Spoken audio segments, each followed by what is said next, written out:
control over essential resources such as food, water, waste management, energy production, with an emphasis on designing systems that are simple and affordable, with the goal of coming up with a model that's going to be transferable to cities throughout the country and the world. And we put a lot of emphasis on doing this work in urban environments where currently more than 50% of the world's population is living, and that number is projected to grow. And there's a lot that we can say about this. This is possibly a good thing, possibly a bad thing, possibly both. But what we do know is that if we're going to have serious conversations about making a transition into a society that is more regenerative, equitable, and just, it's really important to look at that urban environment and think about how it can be redesigned, how it can be repurposed so it's capable of providing more of its residents with more of their material needs in terms of food and water and waste management and energy, while at the same time promoting greater equity and justice, which is really the tricky part. So I'll talk about some of the programs that we were doing and how we're attempting to do this work right here in Albany. So, I gotta click the, there's my mouse. Got it. Whoops, sorry.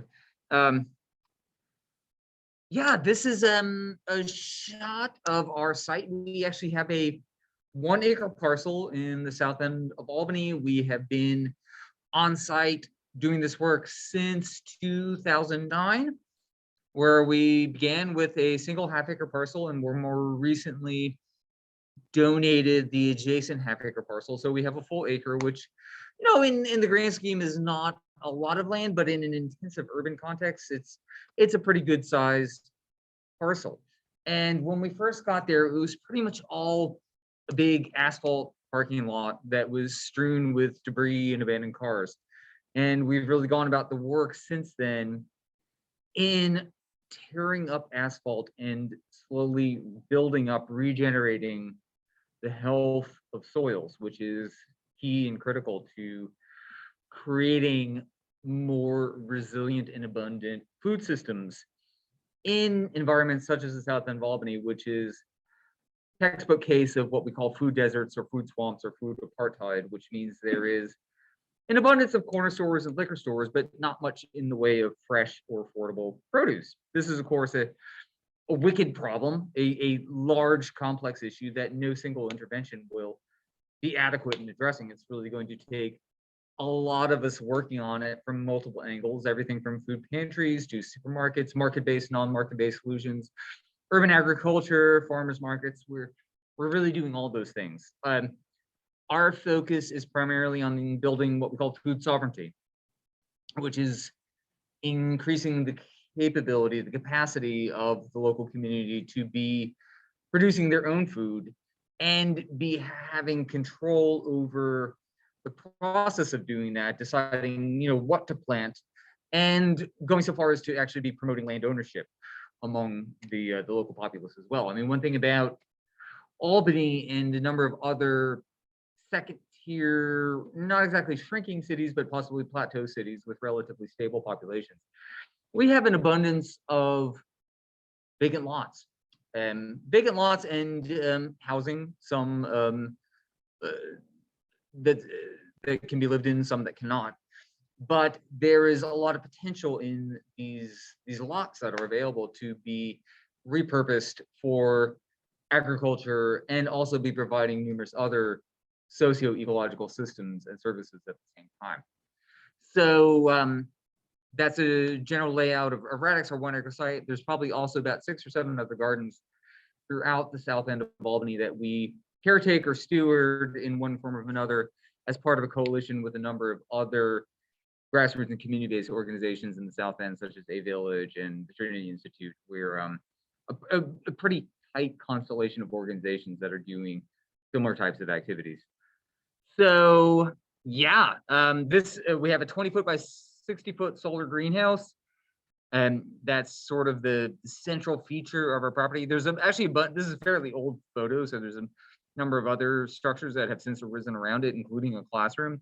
I really need to update. I just really like the angle of that photo, so I've always kept it. But yeah, doing a number of different programs, really focusing a lot on bringing in kids in school groups and teaching what we call ecological literacy, which is having greater familiarity with processes such as, how to grow food, where water comes from, how to process our waste, familiarity with the non-human world, things that many times as a consequence of living in cities, you are likely to be disconnected from, even though Albany is a relatively small city with a small, what we call urban to rural gradient, which means particularly if you're traveling east or south, you don't have to go very far to be in farms or fields or forests. To me, that's a plus because it facilitates interchange and interconnection between urban and rural communities, which I think is really important for the purpose of building solidarity among them. However, even if those things are close at hand, if you don't own a car, they're still not going to be accessible, nor they may be a space in which you feel culturally comfortable going to. So we believe there's value to incorporating green space, agricultural space, ecological space into high density urban environments and making it accessible to the greatest number of people as possible, ideally so that it's something that they can have a sustained relationship with and visit on a repeat basis. So bringing in cool schools and school groups from a whole variety of ages and actually having them come on site and letting them play with soil and grow plants and play with chickens and learn about fish and honeybees and composting and worms, all the other variety of systems that we have at Radix, but also doing work in the school district itself. We are in the process right now of finalizing a contract with Albany school districts where we're going to be providing environmental and garden-based education to all 11 of Albany's elementary schools, which is great. So great to be able to have access to that population of students to bring these types of educational activities to them. It's great when kids can come to Radix directly. However, that's just not always going to happen. So we try and also meet them where they are at and have education happening in both the formal and non-formal spheres. So also working with neighborhood organizations like Children's South End Cafe, where there are kids who can come on repeat basis and really develop intimate familiarity with the systems that we have on site.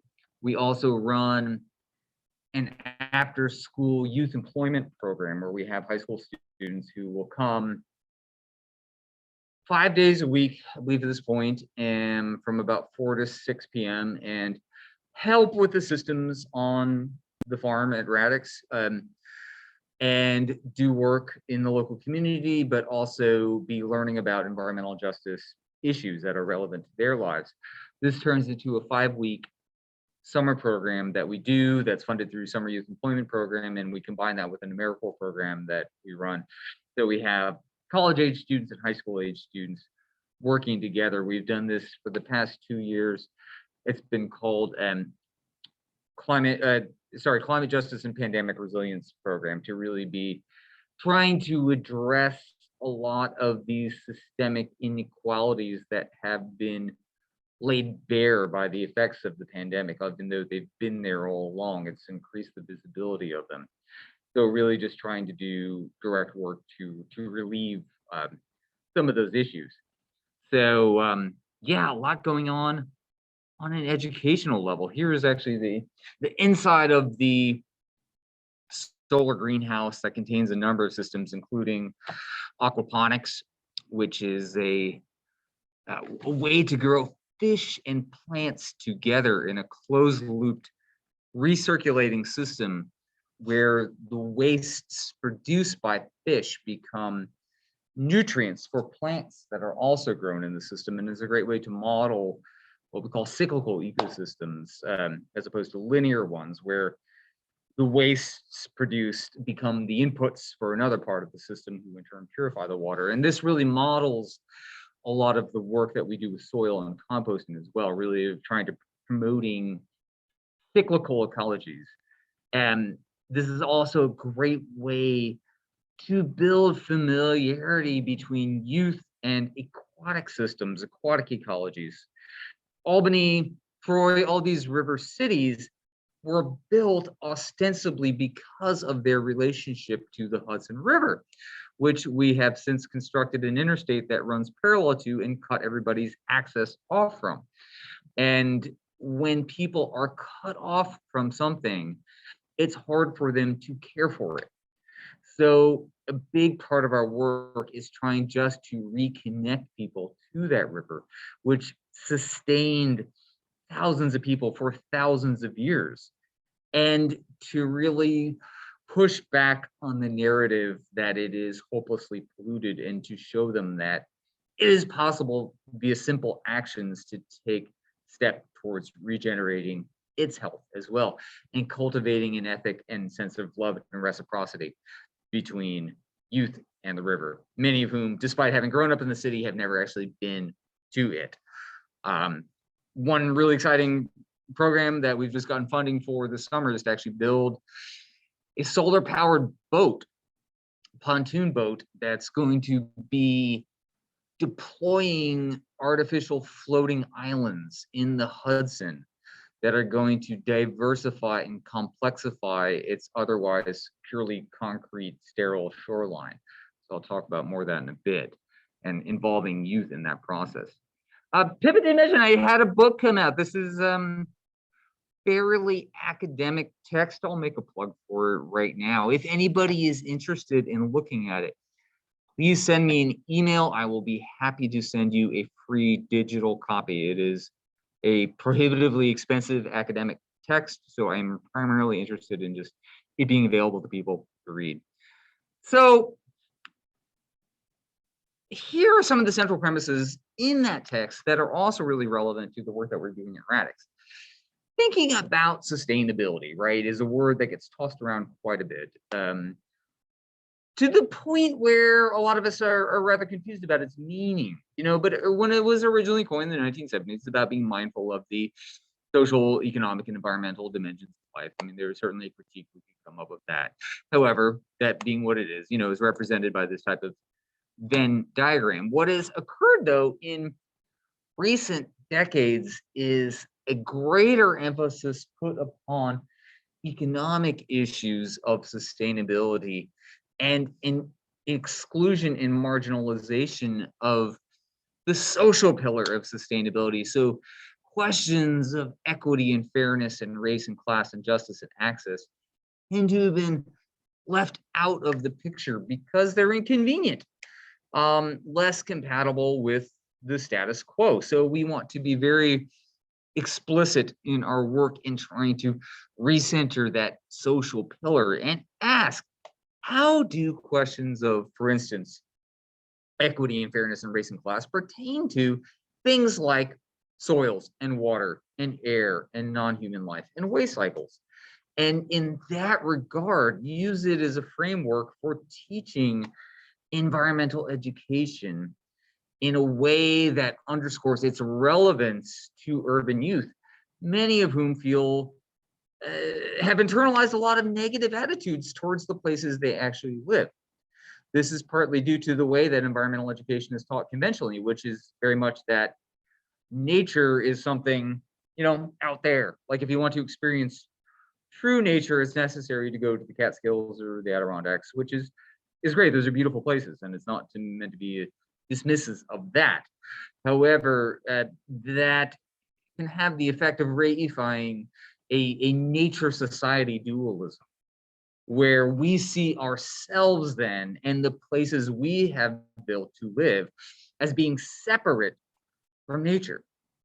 And we really want to flip that around and emphasize that cities, even as a type of ecosystem, which they most certainly are, we define ecosystems as being communities of organisms interacting with the living and non-living aspects of their environment. So by that definition, they most certainly are ecosystems, not necessarily healthy or high functioning ones, but a type of ecosystem, a highly anthropogenic human-created ecosystem, but an ecosystem nonetheless, and one that is the co-evolutionary product of both human and non-human processes. And when we start to think of them in that way, not as just these places for the exclusive use of humans that promotes this idea of human exceptionalism as well, we can really reframe them and think of them, start thinking about our relationships with the non-humans that live in cities alongside of us. But also when we emphasize questions of equity and fairness, it makes them all the more relevant, particularly to youth from marginalized backgrounds in urban environments who may otherwise feel quite alienated from them.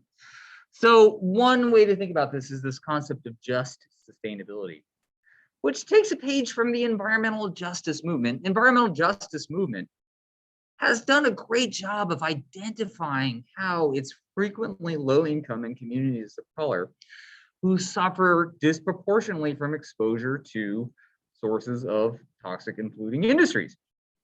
Albany has so many instances of this. I mean, the Port of Albany, all of the public housing units and lower income communities that are built directly against the edge of that, it's very clear how the people living there suffer disproportionately from direct exposure to that, and as a consequence of the lack of mobility, don't have the option to move to other locations. So that's environmental justice. On one hand. On the other hand, we have sort of the urban sustainability movement, which is advocated for, you know, gardens and renewable energy and public parks and transportation and all great things, right? But when we don't think about questions of equity and access, what happens is those become resources that are only accessible to wealthy residents, right? And we sort of create these enclaves of these premium environmental enclaves, right? Where only the wealthiest people have access to gardens and clean water and renewable energy, right? We want those things to be accessible to everyone, really putting an equity focus on it. And that's where this concept of just sustainability comes in, right? To really be bridging the worlds of urban sustainability and environmental justice, and looking at those two movements and saying they're somewhat separate demographically, but we have a lot of issues in common. How can we work together? How can we make sure that everybody has access to green space and gardens and clean air and street trees, but do it in a way where it doesn't then trigger an environmental gentrification, right? So that it doesn't result in an increase of property values that ends up displacing the residents that it was meant to benefit in the first place. That's the tricky part. But that's really what we're in the process of trying to figure out how to do. So sorry, I'm just gonna jump ahead here. I've got a lot of images, things I can talk about, but let's talk about water a little bit more. I mentioned it a bit. So, you know, water is such a critical resource, right? And, you know, so essential for life, so essential for the reason why the Hudson was created in the first place, why humans lived here. The Mohican people lived on the shores of the Hudson because of its incredible fertility. The fact that it was abundant, rich in fish and birds and shellfish, and flooded annually, that, you know, had the effect of wiping out trees and creating pretty much permanent pastures. And it would deposit sediments each year that enriched the soils and created fertile farmland along the banks of the river. And it was very important to people's sustenance and livelihood. Yet, you know, we within a generation have polluted the river to such an extent that we have had to put advisories against eating most species of fish out of the Hudson, primarily on account of the number of PCBs that have accumulated in the river. And I'm really glad that remediative action has been taken. That process has started. We have longer to go, I would really like the river to be swimmable and fishable in my lifetime. Eventually, those PCBs will degrade over the course of decades. However, I would like it to go more quickly than that. We really want to go beyond just being sustainable and be proactive about these things, be regenerative, actively working to undo the damage that has been done. So water ties all of these ideas together. In cities like Albany, we have serious water challenges. We have a huge amount of impervious cover, asphalt, concrete, things, all the auto infrastructure that exists in the city. Even though, supposedly the big perk of living in a city is that you can live a relatively auto-independent life, the city has done a lot nonetheless to cater to drivers, and to such a point where it's difficult to live there without a car. But all of those parking lots and roadways and rubber rooftops, that's a big part of it too, all shed water. And when it rains in the forest, the earth soaks up the rain like a sponge and it slowly releases it over time. When it rains in the city, all the water hits that impervious cover and it rushes off and it overwhelms our sewer system. Old cities like Albany, we've got one set of pipes in the ground that handles sewage and stormwater together. New cities, they put 2 pipes in the ground. They separate that. That still creates problems, but old cities is 1 pipe that handles stormwater and sewage. So when we get a heavy rain event, by design, it will overflow raw sewage into the Hudson, which is gross. And it creates all kinds of environmental and human health impacts. So the question is, well, what do we do about that? It would be astronomically expensive to lay a second set of pipes in the ground. I mean, ultimately, that is what should be done and is being done. New development, they're actually required to put in 2 pipes for some imagined future when they will actually connect them together. But what can we do in the meantime? That's not a mega project. What can ordinary citizens do? I mean, the city is doing things. I don't know if you've been into Albany. I mean, they're tearing up Lincoln Park right now to build sort of a sewage, well, they're calling it a water pretreatment facility. It's basically going to make combined sewer overflows, which you see pictured here, cleaner. It won't necessarily reduce their frequency or intensity, but it will make them less polluting. That's having impacts. That's having serious impacts, particularly on the South End community who don't have access to a lot of green space right now. But what can we do in the interim? Aside from that, so I'm a huge advocate, and I mentioned this earlier, of ripping up asphalt, depaving, just getting rid of that impervious cover. For so many reasons. One, to disincentivize driving cars into the city in the first place. I mean, one thing you can do to make it more attractive for people to consider taking public transportation is to make it more difficult to drive a car. That aside, giving the water that lands on a city a chance to soak into the ground will slow it down, spread it out, filter it, reduce the intensity and frequency, the flashiness, what we call, of the urban watershed. It's also going to do a huge amount to push back on the urban heat island. If you ever driven into Albany, probably even from here is noticeable on a summer night. Well, it's like a 10-degree temperature difference sometimes. That's due to all the asphalt and concrete and roadways soaking up the heat of the sun in the day. And then there's sort of an air pollution dome that forms over the city that prevents it from dispersing. And it can be hot. I know, I live there. A lot of sweaty nights. And I'll go out to Grafton and there's like a 15-degree temperature difference. It's really dramatic. That's really being caused by all this concrete and asphalt soaking up that heat. So getting rid of it and planting trees instead is a huge part of the work. We have currently a grant from New York State Department of Environmental Conservation to plant 150 trees in the South End neighborhood. Over the next, we did 50 in November, doing another 50 this spring. We'll do another 50 the following fall. That's only the beginning. I mean, we need to plant thousands of trees, but the trees are doing a huge amount, so many things. And I also want to point out the South End has a huge lack of trees. There are a number of studies that have shown that historically redline neighborhoods, such as the South End, have far fewer trees as a consequence of disinvestment, of just these neighborhoods being abandoned, people moving out of them and leaving them for dead.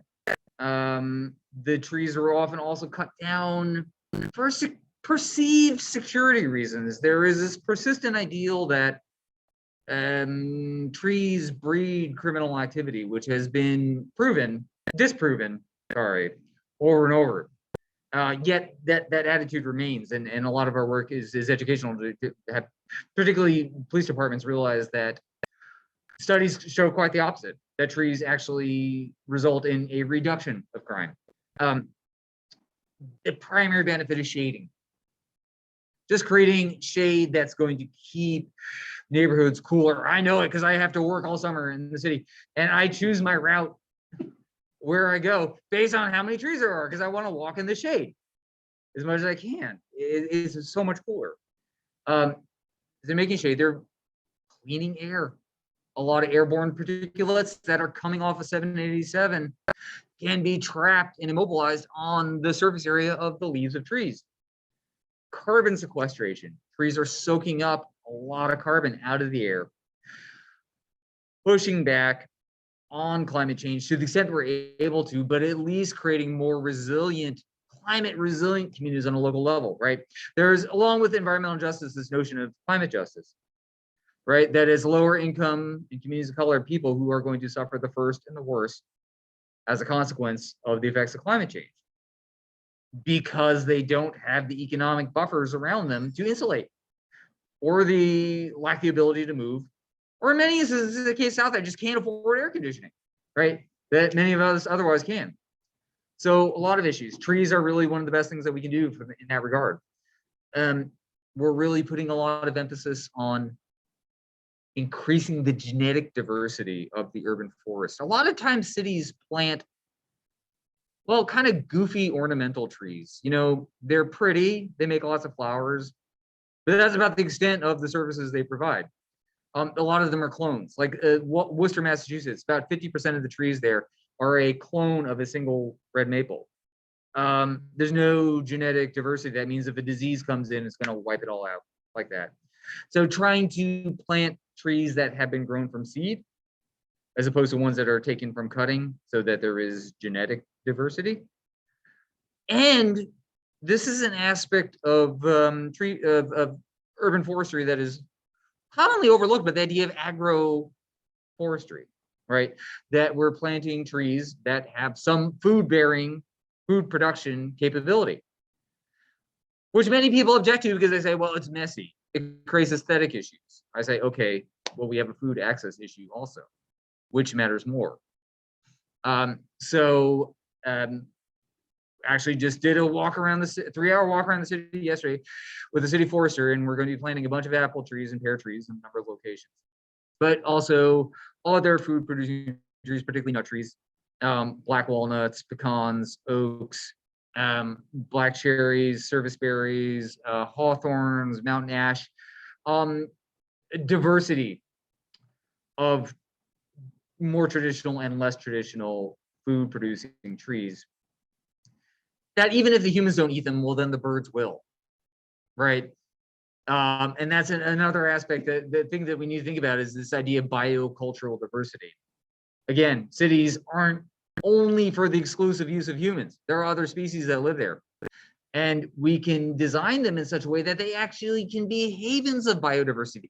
It can have greater levels of biodiversity than surrounding areas, particularly if those areas are used for industrial agriculture, where there is heavy application of pesticides. Cities have been shown to have greater diversity of insect and bird life. So we are actively designing to improve that. And what I say to people, it's not an indoor thing when it comes to humans or non-humans, right? What is good for humans is also good for birds and bees, and what is good for birds and bees is also good for humans. And we try and illustrate that very clearly with in our educational programs. Anyway, this is us ripping up asphalt. It's a lot of fun. Rainwater collection, big thing, big advocates of collecting the rainwater off of impervious surfaces, which over a lot of vacant lots, that's probably the only way you're going to get water on site anyways. Like $3,000 to put it in a water line, but if you capture the water off a shed or a roof, well, you got it right there. Rainwater is one of the cleanest types of water there is. The hydrological cycle, which processes water evaporating off the ocean, coming down again, rain is a purification process. So yeah, we collect rainwater off the roof of the barrels. And even if you're just capturing that and letting it slowly trickle out, you're really reducing the intensity of the flooding that can occur in the summer. And that flooding is just going to accelerate as climate change advances. Last summer was, I don't know, I'm assuming it was quite similar here, but just rain bomb after rain bomb after rain bomb. A warmer atmosphere has greater capacity to store moisture. And you have in Queens people drowning in their basements because the rain is coming down at such an intense rate. Makes gardening very difficult too, by the way, for us. It's sort of like designing for resilience in all different ways, having too little water, too much water. But rainwater collection is a very important component of that. These are some of the artificial floating islands I was referencing earlier. We build these and deploy them into water bodies, including the Hudson River. These are some small ones. We're really going to be scaling up this process. But basically what they are, well, floating islands that have water plants attached to them. And as you can see in this photo here, the roots of those water plants grow down in the water column. Here you have, youth that have helped us design, and great participatory fun activity for them, like a quilting bee I compare it to, and the roots of those plants create habitat for beneficial bacteria, beneficial microorganisms that will uptake excess nutrients out of the water. So when a sewage overflow happens, the bacteria living on the roots here will gobble up that sewage, which is quite similar to what's done in a conventional sewage treatment plant. It's a biological system. And this added component of the plants uptake those nutrients and transform mobile nutrients into a harvestable biomass, which is the tissues of the plants, which can be then composted at the end of the season. We also add an element of active aeration to accelerate that process. That then creates a whole ecosystem. We pulled these out of Washington Park Lake last fall, and they were exploding with little shrimp-like creatures and fish, all these zooplankton, which are the things that eat harmful algae, the things that are creating what they call HABs, harmful algal blooms that making water dangerous to be around. Creatures eat them. This is one of the best treatments, most cost-effective treatments for that, is just creating greater diversity and complexity. And if you look at Albany shoreline, the whole thing is a concrete wall. It's been straightened and channelized. And the city, here's the cool thing. The city is actually fully in support of this. It's in their shoreline revitalization plan. So that's an indicator of cultural transformation. I think that these ideas that once would seem radical are becoming mainstream. So we really want to be continuing to push. Here's us deploying them in the Hudson, Island Creek Park. 2 or 3 summers ago, bringing kids out, just even on canoes and boats, being comfortable being on the water, recognizing that can be a fun thing. Let's talk about soil a little bit.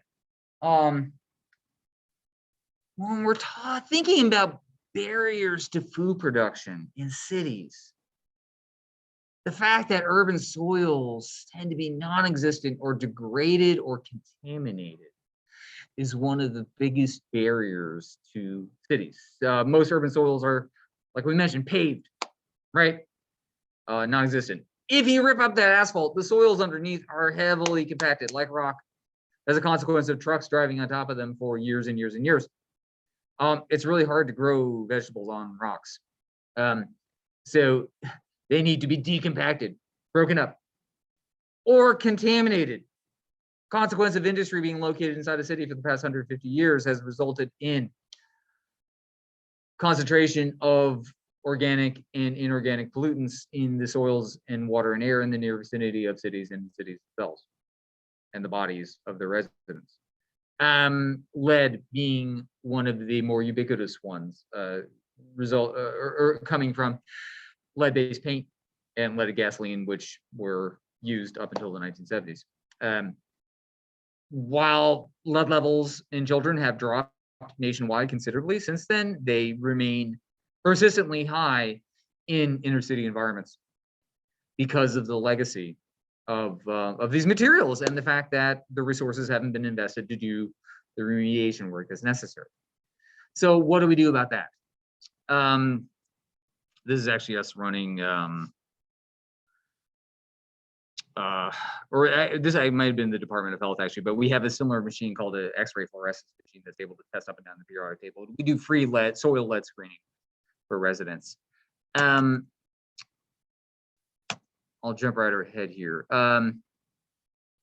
What do we do about that? Well, the solution to those issues, soil compaction, non-existence, contamination, is to add as much compost as you possibly can to the soil. Luckily, that resource is right at our fingertips in the form of the huge amounts of organic matter that get thrown in the landfill every day, where they're currently breaking down anaerobically and turning into methane, which is significantly driving climate change.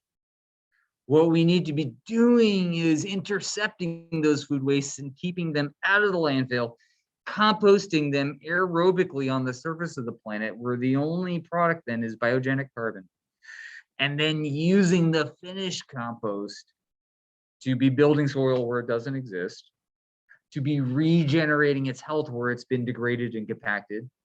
Compost is fantastic for that purpose. It can increase its moisture storage capacity. It's literally putting the life back into it because finished compost is teeming with microbial life. Healthy soil, a single teaspoon of healthy soil has billions of microorganisms in it. Dead soils beneath parking lots have very low concentrations of actual life and organic matter. So we're literally breathing the vitality back into soils, a living system.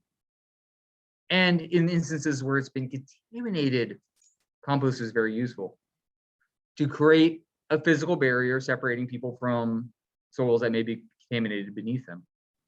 Prevent contaminated soils from becoming dust-borne. But very importantly, also in the case of lead, lead is lipophilic. That's why it's a danger to brains. It sticks to fatty things like our brains, neurotoxin. Also gets bound up in compost. So its biological availability is reduced. So it's much less likely to stick to receptor sites in people's brains, but also much less likely to get uptaken by plants. And even less likely to get uptaken by fruit or nut trees. So many reasons to do that, right? So we run a community composting initiative where is actually in the past year fully supported by the city of Albany. Again, wow, cultural transformation. Because just 10 years ago, composting was illegal in Albany. Now they've come full circle where they're actually promoting it and paying us to do it. Yeah, that's part of the work, right? Is just pushing. So yeah, we are intercepting food waste in a number of places. Working pretty closely with food pantries. Capital City Rescue Mission, which is around the corner from us, goes to Trader Joe's, Hannaford's, ShopRite, all those places 3 days a week, gets all the food that's about to get thrown out. Not because it's bad, but because it's during its expiration date and they need to make room for new inventory coming in. So instead of it going in the landfill, they collect it and they give it away for free, right? Because when we talk about strategies for food production, food that's still good enough for people to eat, we want people to eat it. Right? We don't want to compost stuff that's still good enough to eat. But there's always going to be stuff that's left over or it's rotten and we'll go there 3 days a week and pick it up, bring it back to Radix. We have free drop-off bins where residents can just drop off food scraps in a bin down the front of the property. There's one at Radix, there's one at Tivoli Farms in the north end of Albany. That's free. And then the third level is I got a picture over here. Yeah. We do curbside collection of food scraps with electrically assisted cargo bicycles and tricycles, which are basically low-cost electric vehicles that are legally classified as bicycles, which gets rid of the whole overhead of insurance, registration, plating, all that. And non-licensed people are able to drive them, which means youth. Creating jobs for people, right? Huge potential for job creation in communities and neighborhoods where there's very high rates of unemployment. And if you can attach an economic engine to something, then you'll really push it along. I'm always on the lookout for those types of opportunities to not have to be grant reliant, to actually like have something be self-sustaining economically. So yeah, these little narrow, nimble vehicles that can get down tiny little streets. I mean, driving a car through Center Square is a big pain. These things can go right up on the sidewalk and pick up food scraps and produce zero emissions, which is really important in high density urban environments where, like in the South End, where you have people, communities with asthma rates approaching 30 and 40% as a result of exposure to diesel particulates and other traffic related particulates. We really want to cut that out. So electric cars are great. They're just still really expensive. They're still cars too. There's a different issue, but really expensive, not yet at a price point where they're going to be affordable to us. So this is the next best thing, electric bikes. And then what do? We bring it, sorry, going the wrong way, to Radix. Is Persephone in there? Sure, might be. She might be. Yeah. Yeah. We have a team of, we call them micro livestock, which is kind of a fancy word for chickens and ducks, that do a pretty amazing job of rapidly reducing the volume of food scraps and producing eggs and chicken manure. Chicken manure is fantastic fertilizer. Periodically, it all gets dug out and then a lot of compost. And a really cool trick called upcycling, right? Where they take something with less value and turn it into something with a greater value. Very different from recycling. I mean, a lot of what's called recycling is actually downcycling. In the case of plastics, plastic bottle never gets made into plastic bottles, turns them with less value. Living things can turn waste into gold. Yeah, that's a pretty cool trick. So yeah, chickens are now legal in the city of Albany also. That was a battle we fought for 10 years or so. They were illegal for quite some period of time. But they play critically important roles in both sustainable food and waste systems. So we really, part of the work that Radix does is chicken education, chicken support, working with the city. If there's like delinquent chickens somewhere, they get brought to us by animal control and we'll hold on to them for a while they get rehomed. So we're sort of the chicken drop-off place. And yeah, but they eat a good amount of the food scraps. Probably with now the volume being what it is, they can't keep up with all of it. So a lot of it just goes into the compost pile, which honestly is fine. It kind of ends up as the same thing. Ultimately, it just takes different routes to get there. Whether the chickens eat it or whether the worms and the bacteria eat it, you end up with more or less the same end product that then gets spread around the property and is really core and central to our educational mission, right? They would say to people, sustainable societies, cyclical societies return their wastes to soil and then grow food, eat the food, return those wastes to soil. If you carry out that practice, you can continue to live and farm on the same piece of land for thousands of years. Linear, non-cyclical societies don't return their waste to soil. They grow food They don't put anything back. They deplete the health of the soils erode, then they force to move on. And if they are militarized, that means via conquest and take over other people's lands. So essential for both sustainability and peace is learning how to compost, and really just sort of trying to illustrate that cycle, and keep it localized. I just want to. I mentioned this earlier, right? You know, the sort of the hierarchy for the preferential uses for food scraps, right? Number one, giving food to hungry people, but below that, composting at home. We're number one about that, teaching people how to compost at home, and then small scale decentralized composting is preferable to larger scale, more industrialized facilities, right? We need all of it, right? But where it's possible to do it on a small scale, decentralized level, it remains a vastly more democratic process and can be used to address many environmental justice ills and challenges. So that's a lot of information. I'm going to stop there. Anybody have any questions? Sure. Yes. Are you a 501c3? Oh, sorry. Kirk, hang on one second. I'll get right back to you. Okay. Sorry. Oh. What was that? How do we compost in the winter is the question. Yeah. We go ahead. Yeah. It's frozen. Yes. We compost all throughout the winter. If you create a large enough compost pile, it will start generating heat, even in the winter months. Our big compost piles, the one I showed you pictures of, one the kids going around about that high, they might be frozen on the outside, but I can stick a thermometer into the core and they'll still be 100 degrees in the middle.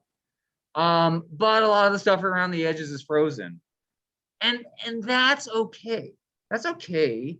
I mean, the volume can start to accumulate. The really important thing is to make sure you continue to add carbon to it throughout the winter. Because a mistake people commonly make is, well, it's frozen and they just keep adding food scraps and they don't add any browns, they don't add wood chips or straw or hay or anything like that. And then it all melts down in the spring and starts to stink. So yeah, as long as you keep adding the carbon, that's fine. And then it'll eventually thaw out and then the composting process will just continue. Yeah. Sorry, what was your question, Kirk? I was just going to ask if you are in fact a 501c3 nonprofit. Yes, we are. He asked if we're a 501c3 nonprofit, and we are, yes. Mm-hmm.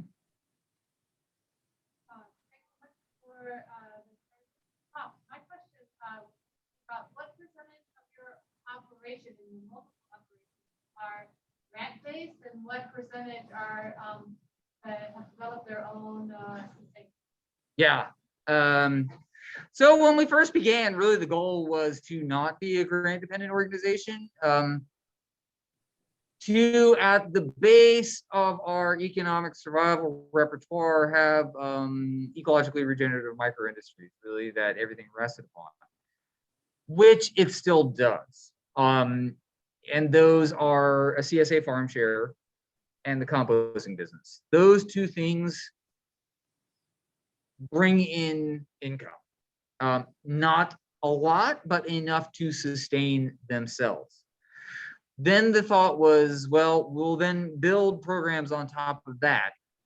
And if all grant funding were to fall through, we could still fall back on those two things, which are core to our operation and core to our educational mission as well. That was the beginning. Things have gotten quite a bit more complex since then, where a lot of our programs are grant dependent or contractual. In the case with the school district, the state is probably our largest single funder, but we have a number of other funders. That is just the nature of the work, that many times there are just things that need to get done that is difficult to attach market practices to.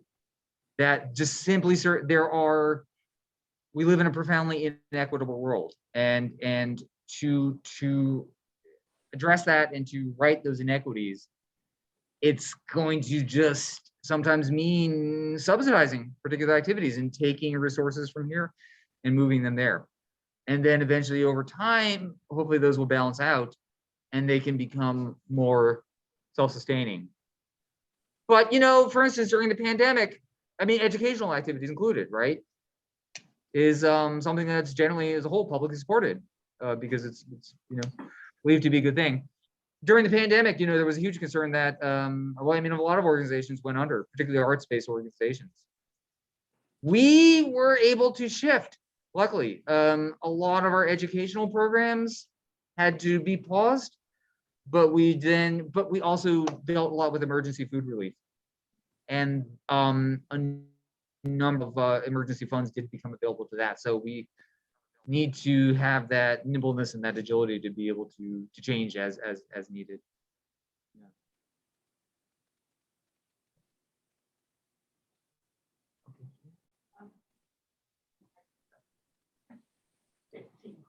Sure. One thing you mentioned was planting apples. Yeah. Are you planting or are they like the apples you buy generally come from being grafted? Yeah, clones.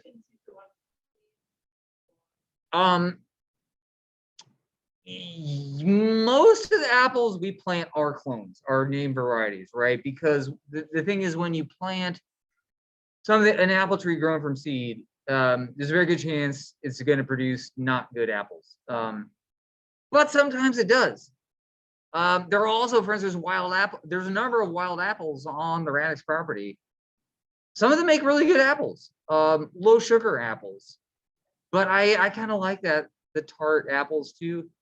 But we also have Honeycrisps and Gallows and Brayburns. We have even grafted multiple varieties onto crab apples, which is kind of interesting.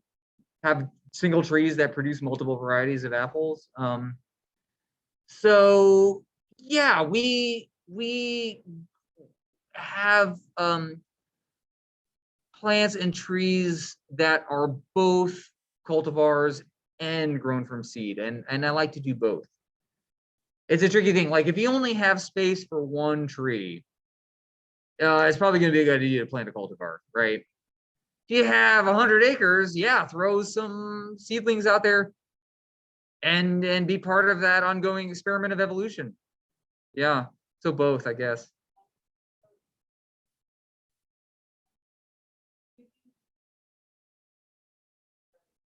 Corn, bean, squash, sure. Yeah, a bunch of annual vegetables as well. Really a balance of perennial and annual food systems.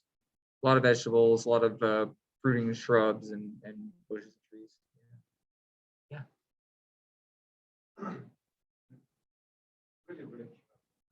Thank you. I have a question about the politics. Uh-huh. Developing abroad. And I'm thinking of a couple of very common anti-ecological realities that we just don't seem able to extricate ourselves from. Supermarkets, begging asphalt, as well as in waste production, single use of waste items and so forth and so on, but also grass. Yeah. Which is so tied up with our concept of value. Yeah. Homes, Yeah. our sense of cultural comfort. And these are like, you know, huge undertakings that I imagine are part of the transformation that needs to be integrated. And in which there needs to be, you know, political will as much as citizen participation. And so I, you know, in the context of the project that you've been involved with, and I imagine the ideas that you project and promote, much of that clashes against those realities. And I just wonder, what is your perspective when you confront Yeah, the contradictions and the you know, these gigantic walls sure, that are just there as obstacles sure. to these kind of. Yeah, and they are huge, and you know, there's a lot of ways we can think about that. I'm sorry, I'm just trying to bring up a particular. To me, the Empire Plaza really represents the epitomizes a lot of that thinking.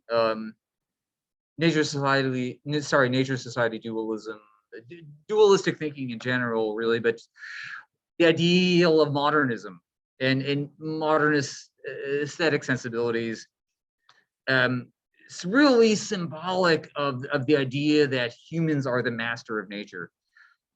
This, by the way, I mean, the construction of the plaza was absolutely devastating, both ecologically and socially, economically, for the city of Albany, and we're still reeling with the consequences from that. I mean, it's done at this point. You know, how do we move forward? But yes, you know, and I think lawns, as you mentioned, that are an interesting manifestation of that. Really, that we really idealize this highly manicured landscape, which I think in some ways gives us the sense of mastery or control over nature, right?